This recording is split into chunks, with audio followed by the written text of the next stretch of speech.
Imagina una ciudad considerada inexpugnable durante 1000 años, la Segunda Roma, el corazón del mundo cristiano. Ahora visualiza a un sultán de apenas 21 años, cuya loca ambición destrozó esa leyenda. Esta es la historia de Mehmed II, un genio audaz que desafió al destino para conquistar Constantinopla. ¿Qué secretos descubrió entre las ruinas ardientes de la ciudad? ¿Qué decisión impactante cambió el curso de la historia? ¿Y qué se escondía tras su último y fatídico paso? Quédate hasta el final, esta batalla épica hará explotar tu imaginación. Si te apasiona sumergirte en sagas grandiosas sobre el auge y la caída de imperios, suscríbete al canal y activa la campana. Tu apoyo es mi mayor motivación para seguir creando vídeos que desvelen los misterios del pasado. Cada me gusta, comentario y suscripción es tu agradecimiento, que me inspira a producir más historias. Embárcate en este viaje por la historia con nosotros. En la primavera de 1453, Constantinopla, la antigua capital del Imperio Bizantino, se erguía como un faro apagado de su antiguo esplendor. Durante más de 1000 años había sido el centro de la cultura, la fe y el poder, una ciudad donde convergían los caminos de Oriente y Occidente. Sus colosales murallas, construidas en tiempos del emperador Teodosio II, habían repelido los asaltos de persas, árabes, rusos y turcos. Parecían eternas, inquebrantables, como si el propio destino protegiera esta segunda Roma. Pero en ese año fatídico, cuando los primeros rayos del sol iluminaron las aguas del Bósforo, apareció en el horizonte un joven sultán otomano, cuyos ojos ardían de ansias de gloria. Mehmed II contemplaba esas murallas no con temor, sino con desafío. Su nombre pronto resonaría en todo el mundo como Fatih, el conquistador, el hombre que cambiaría el curso de la historia. Mehmed era una figura tejida de contradicciones. Nacido en 1432 en Edirne, en el corazón del Imperio Otomano, hijo del sultán Murad II y probablemente, de una concubina de origen europeo, Mehmed creció entre lujos palaciegos, pero bajo la sombra de intrigas y luchas por el poder. No era solo el heredero del trono, era un prodigio cuyo intelecto asombraba a sus maestros. Fue educado por los mejores eruditos, quienes le enseñaron teología islámica, poesía persa, filosofía griega y el arte de la guerra.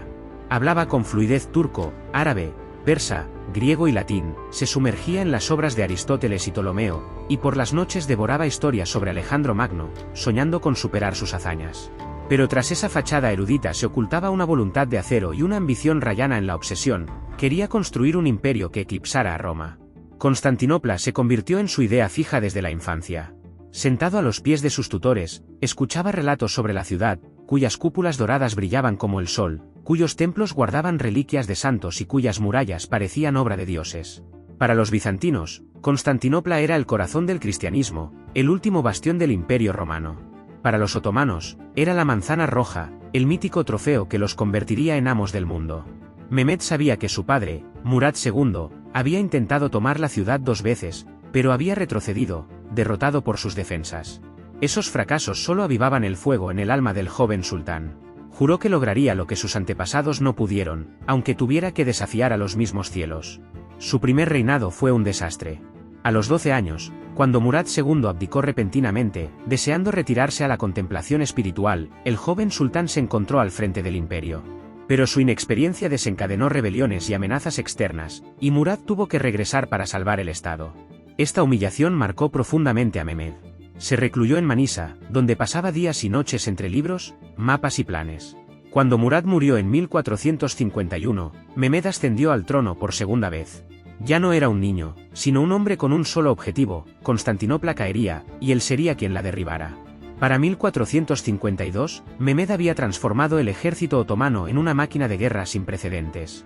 Su imperio se extendía desde Anatolia hasta los Balcanes, pero Constantinopla, como una espina, dividía sus dominios. La ciudad en el Bósforo no era solo una fortaleza, controlaba las rutas comerciales que unían Europa con Asia. Su conquista prometía riqueza, poder y gloria inmortal. Mehmed se preparó con una precisión maniática. Ordenó construir la fortaleza de Rumeli Hisar en la orilla europea del Bósforo, frente a la antigua Anadolu Hisar. Fue un movimiento audaz. La fortaleza, erigida en solo 4 meses, cerró la garganta del Bósforo, aislando a Constantinopla del mundo exterior. Sus muros, de 20 pies de grosor, y sus cañones, capaces de hundir cualquier barco, la hacían inexpugnable. Mehmed la llamó Bogazkesen, cortagargantas, un nombre que era una sombría advertencia para sus enemigos. En Constantinopla, el emperador Constantino XI Paleólogo observaba estos preparativos con el corazón apesadumbrado.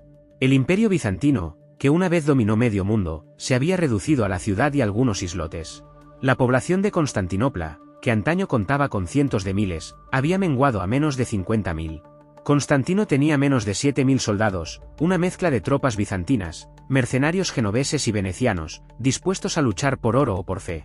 Pero aún había esperanza. Las murallas de Teodosio, un triple cinturón de fortificaciones con torres y fosos, parecían indestructibles.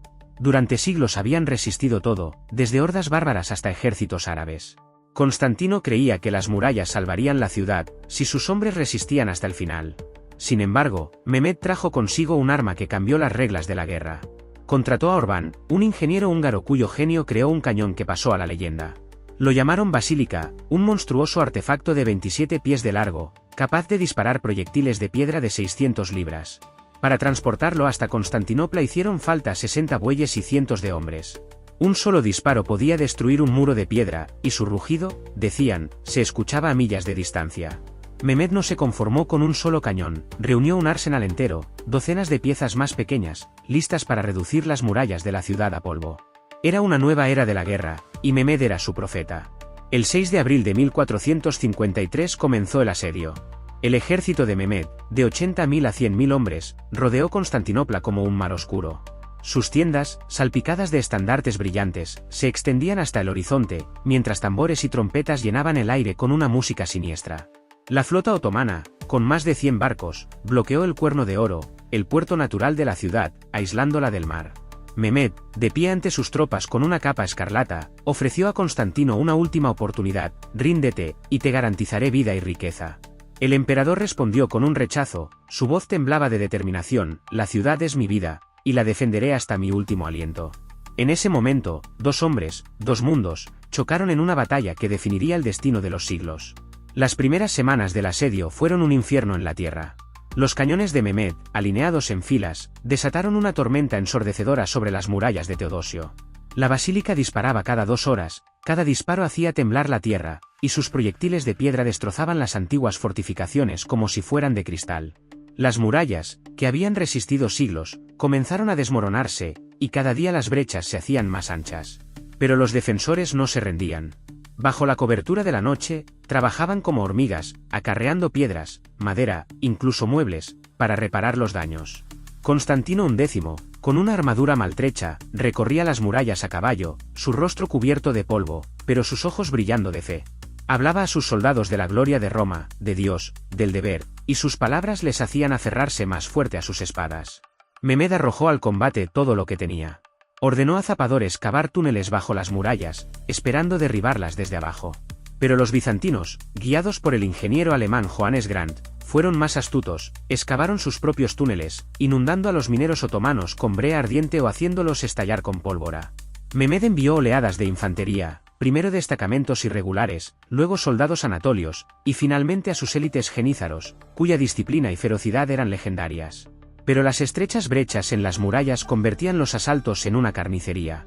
Los defensores arrojaban piedras, vertían aceite hirviendo, disparaban ballestas y usaban fuego griego, un arma misteriosa cuyas llamas devoraban todo, incluso el agua. Sin embargo, la flota otomana no podía irrumpir en el Cuerno de Oro.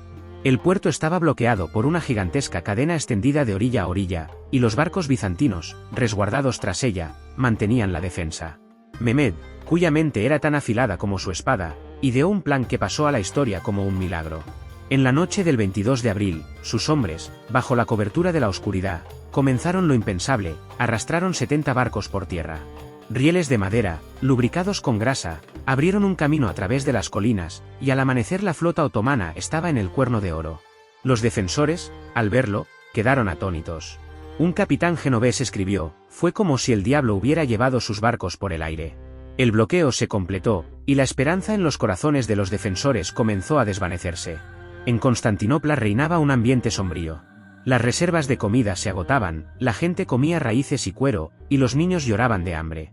Los presagios minaban el ánimo. Durante una procesión, un icono de la Virgen María, patrona de la ciudad, cayó al suelo, y la multitud se paralizó de horror, viendo en ello la ira de Dios.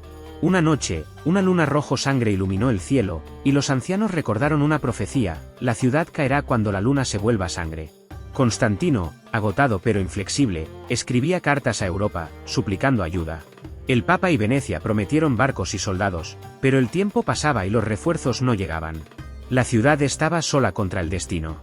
A finales de mayo, Mehmed sentía que el tiempo se le escapaba. Sus cañones habían abierto brechas en las murallas, pero los defensores, como fantasmas, seguían luchando. En el campamento crecía el descontento. El gran visir Andar Lalil Pasha, anciano y cauto, susurraba que había que levantar el asedio antes de que el ejército se agotara. Pero el joven Zaganos Pasha, fiel aliado de Mehmed, ardía de entusiasmo. Sultán, un solo golpe y la ciudad es nuestra. Mehmed, cuya fe en sí mismo era inquebrantable, decidió arriesgarlo todo. Reunió a sus guerreros, su voz resonó sobre el campamento: Constantinopla será mía, o moriré bajo sus murallas. El 29 de mayo de 1453, al amanecer, comenzó el asalto que lo decidió todo. Mehmed dividió su ejército en 3 oleadas. La primera, una horda de tropas irregulares, mercenarios y fanáticos, se lanzó contra las murallas para agotar a los defensores. Murieron por miles, sus cuerpos llenaron el foso, pero su ataque dio tiempo a Mehmed. La segunda oleada, soldados anatolios mejor armados y entrenados, abrió una brecha cerca de la puerta de San Romano. Los defensores, liderados por el genovés Giovanni Giustiniani, lucharon como leones, sus espadas brillaban bajo la luz del amanecer, y sus gritos se mezclaban con el rugido de los cañones. Luego vinieron los genízaros, la élite de Mehmed, sus hermanos de armas. Con uniformes rojos, sables y escudos, avanzaban sin temor. Trepaban por los escombros, pisoteaban los cuerpos de los caídos, sus ojos brillaban con lealtad al sultán. En ese momento, la suerte abandonó a los defensores. Giustiniani, cuya valentía inspiraba a todos, recibió una herida grave y fue retirado del campo de batalla. Su ausencia sembró el pánico.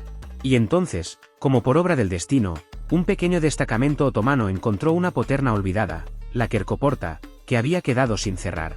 Se precipitaron dentro, y pronto la bandera otomana ondeó sobre las murallas internas. La defensa colapsó como un castillo de naipes.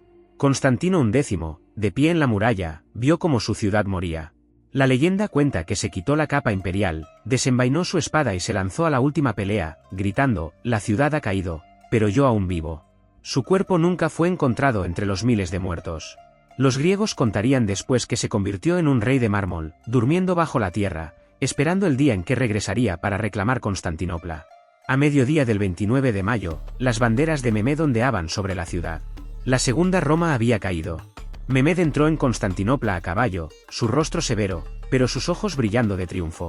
Se dirigió directamente a Santa Sofía, el mayor templo del mundo cristiano. Al entrar bajo su cúpula dorada, se quedó inmóvil, abrumado por su belleza. La leyenda dice que tomó un puñado de tierra, lo esparció sobre su turbante y dijo: no soy más que un siervo de Alá, y esta ciudad es su regalo. Ordenó convertir el templo en mezquita, pero preservó sus mosaicos y muros, sin tocar su esplendor.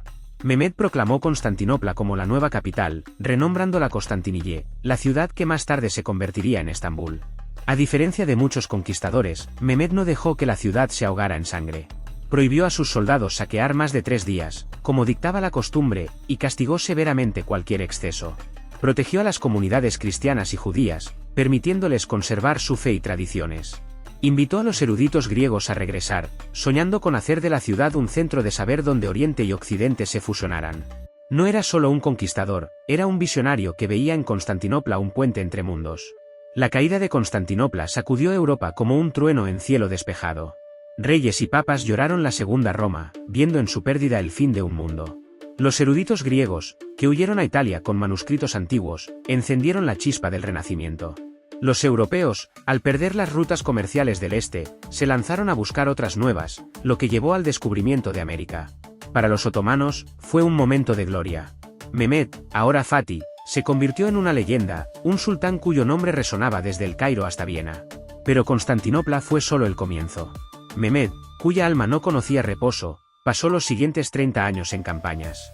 Conquistó Serbia, Bosnia, Albania, e incluso desembarcó en Italia, soñando con Roma.